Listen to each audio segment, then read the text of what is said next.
The Able to Care podcast is sponsored by Able Training Support Limited, who build partnerships with organisations to develop confidence and competence in their team to promote positive outcomes for all. Find the link in the description.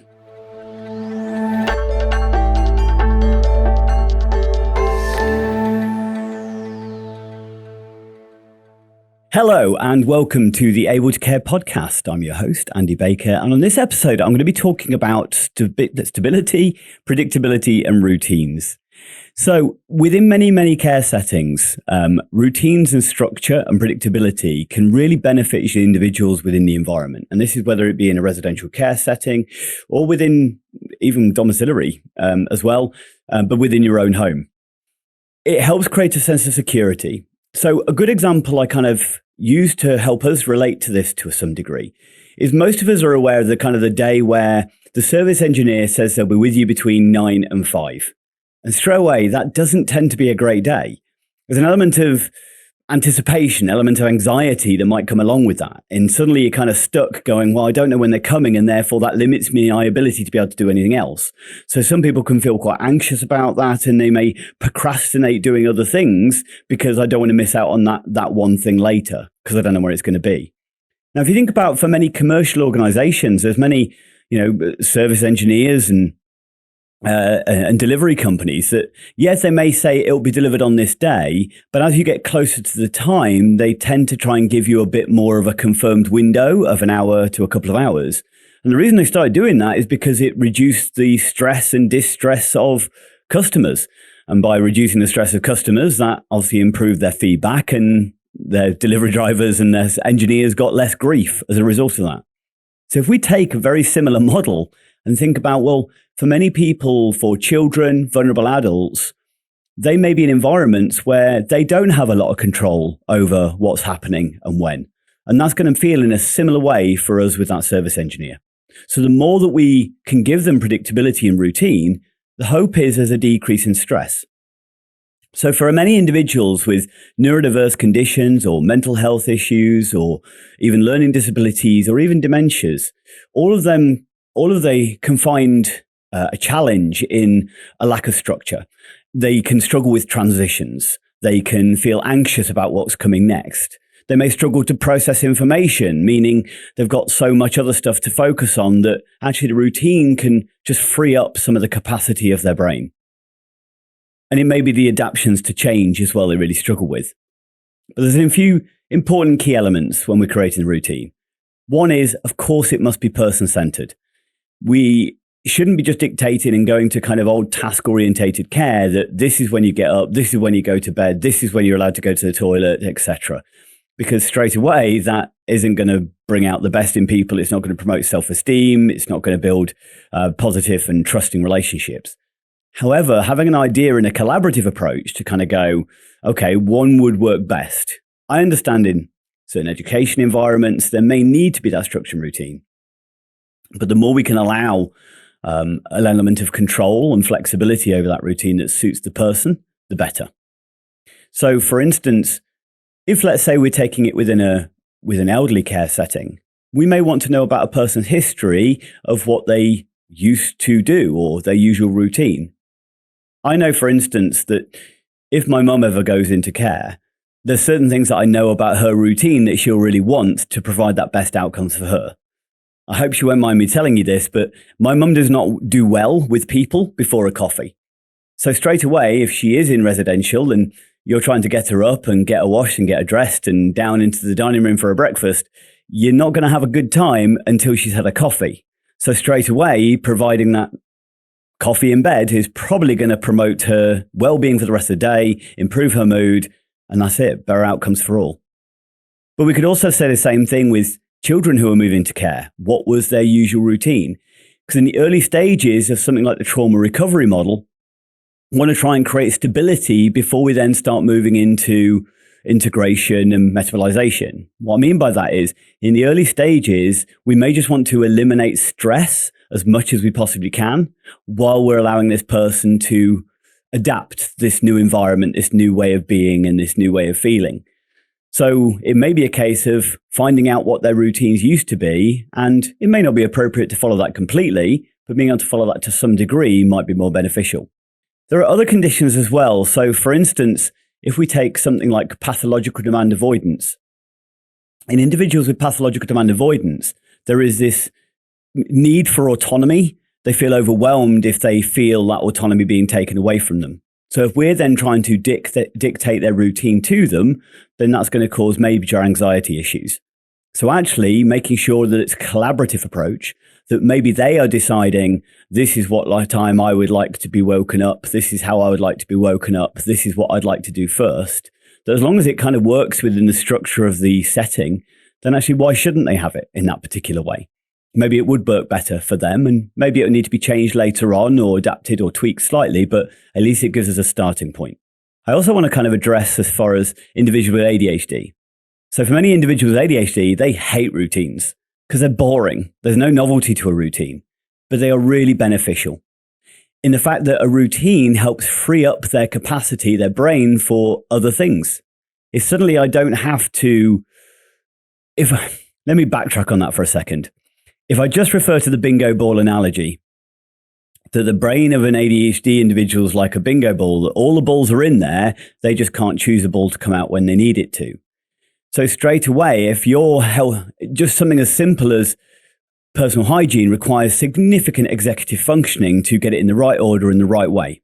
If, however, I've been doing it the same way every day systematically and creating it as habitual, it goes into my long-term memory, then I've got a much better chance of being able to kind of go into autopilot on it, meaning I get the clean in the end, but it's on autopilot. I haven't had to do as much hard work to get there. Hopefully I explained that okay. But again, it's that making the routine right for them. I think it's also really important to create a positive structure when it comes to routines. So we may have certain routines around getting up in the morning or food, around going out, around going to school, around activities, around evening routine, bedtime routine, etc. And we know those routines kind of reduce distress, reduce agitation. But there also should be elements of so we structure in the day as far as positive outcomes are concerned. So this is where things like activity scheduling can be included. Have we also got a routine for physical activity, for socializing, for allowing that person to have a sense of achievement or responsibility or stimulus or challenge? These can all be kind of included within the day's planning to some degree. Now, as many people in care have come across where you will sometimes get individuals who seem quite anxious and they may ask repetitive questions as an example. So, for instance, they may go, what's staffing later? What's staffing later? What's staffing later? And sometimes that can get really annoying because they're going to where it hasn't changed. One thing I would like to point out, sometimes they are feeling anxious. It's a demonstration of a feeling rather than actual genuine question. You're not answering the question they need answering. They just unfortunately don't know what that question is. But sometimes by having the routines there and laid out in a way that's appropriate for them, sometimes some individuals don't work best with just, well, at 9 we're going to do this, 10 we're going to do this, 11 we're going to do this, 12 we're going to do this, because I've then got to retain all that information and that may feel overwhelming for me. So maybe we need to write it out, or maybe we need to make it in picture form, especially if my verbal skills aren't typical. Now, that doesn't mean we have to make it infantilized. It could just be a visual timetable or a visual chart showing what's happening at what points in the day.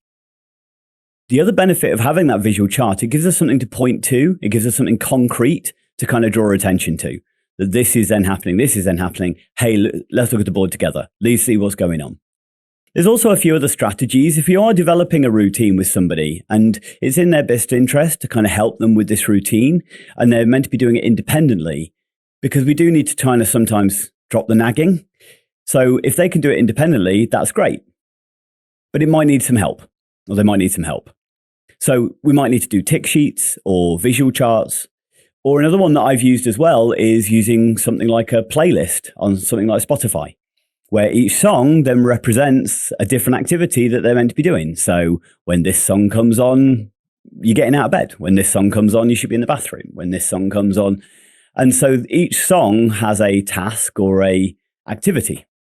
Now, the benefit with this is, especially for somebody like a teenager with ADHD, it doesn't feel quite as childlike. but it also allows them to regulate time as well. If my ability to recognize how long 10 minutes is difficult for me, then having a song or a couple of songs that by the time they're finished, I should have moved on, that's much easier for me to regulate my time. Remember, we're always trying to help people to succeed. We're not trying to set them up to fail. The other benefit of having these kind of pre-structured routines is it does save that kind of confrontational kind of, right, what do you need to be doing now? You need to do this next. So straight away, it's moving away from the kind of the command and demand kind of attitude. So we can do a more request and suggest kind of thing. So, hey, what's next on your list is slightly less confrontational than you need to be doing this now. I think one of the things that also part of a routine and the benefit routine is that we should be leading by example again. So consistency across the board, if we are in a residential setting or in a home where both partners are following a very similar routine. If, let's say, for instance, mum does it this way and dad does it this way, well, that can create some inconsistency, which can be a case of, well, we've got different expectations. They want this from me, but they want this from me, and I don't quite understand why there's a difference. This is particularly important for those, let's say, on the autistic spectrum that don't always understand flexibility of thinking in a typical way. So if, well, how come you do it this way, but they do it this way? You're doing it wrong. Okay. So again, that element of predictability or creating that structure so everybody's singing off the same hymn sheet can significantly reduce distress. So just to kind of cover a few additional aspects of, why is this more beneficial? Okay. As far as when we're looking at kind of the benefit from it, one, as I said, it reduces anxiety and stress. There is a study that was done on rats. I don't know whether you get away with this study anymore, but the rats were put into an environment where there was two spaces to go to. In both of these spaces, they would receive an electric shock. But in one of the spaces, the electric shocks were random and intermittent. Whereas in the other space, the shocks were predictable. They were at set times, set durations. Where do you think all the rats preferred to spend their time? So all of the rats went into the predictable environment because bad things happening was easier to cope with if those kind of knew it and was prepared for it. And this is where predictability really comes into play and that structure. Another example of this that maybe we could relate to is, let's say you were in a supermarket and you were doing your weekly shop. Your basket or your trolley was completely full, and then suddenly the fire alarm goes off. That sudden transition, that sudden change in the predictable nature of what's meant to be happening now might lead to quite high levels of anxiety going, well, where do I put my trolley? What do I do? Do I just leave? Do I come back? How does this work from this moment? If, as you walked in, there was to warn you, at this time, we'll be holding a fire drill and you'll need to exit, although that's not the best way of doing a fire drill, just so you know, that fires aren't predictable. But that would allow you to go, okay, where do I want my basket? Where am I going to leave it? The alarm's nearly going off now. I can prepare for it. And you can tell the difference just for us, how that would feel. One reason that people don't always like predictable routines is because things will change at times. So I have heard people referring to that they need to learn that things don't always stay the same. What we're trying to do is reduce distress, reduce stress. Okay? The lower the levels of stress, the better the learning capabilities. So while they're kind of developing that trust, yes, things will change, but we're going to help them to overcome that anxiety that might create. There's one thing I think is worth mentioning as well. I have come across before when routine and structure have changed. Sometimes I've heard people go, this person really struggles with changes in routine. And if we, let's say something is going to change on the Thursday and we find out on the Monday, if we tell them on the Monday, then they'll exhibit anxiety and behaviors on the Monday, on the Tuesday, on the Wednesday, and the Thursday. So it's better to just tell them on the Thursday because then we only have the one episode of anxiety or emotional dysregulation to deal with. I have a slight problem with this. One, is it your right to withhold that information, and is that in their best interests or ours? But I also think for many individuals with anxiety conditions, one of the fears that they have is bad things happen suddenly and I have no control over the bad things that happen to me. And because we did wait until the last minute to tell them, we've just reinforced that core belief. I always say I'd rather a friend to let me know that they're going to be cancelling the Thursday date on the Monday to give me time to make alternative arrangements rather than cancelling on me last moment. And this is exactly the same thing. Yes, the first time we do this, we might find we get anxiety responses on a Monday and the Tuesday and the Wednesday and Thursday. But over a period of time, hopefully, as we build trust, they build trust in themselves. By letting them know in advance, they'll kind of know bad things don't always happen suddenly. Sometimes I get some warning about these bad things. And by having some warning, I have some control over what happens. I have some alternative choices. It's just something I always think is worthwhile considering, because I think sometimes we focus on the short-term solution rather than the long-term benefits. One thing that's also beneficial when we're looking at routines and structures is that then we can allow individuals to be much more independent. If they kind of know what they're meant to be doing, when they're meant to be doing it, and how they're meant to be doing it, maybe they've got a better chance of being able to do it themselves rather than having to be directed or controlled by other people. We're constantly looking to try and promote independence and re-ablement for anybody who is being supported, whether it be a child or whether it be an adult in care, and even for those with a deteriorating illness like dementia. We still want to try and promote that independence as much as we possibly can. So if we can create routine and structure and help them to follow that routine and structure independently, that's definitely going to promote well-being.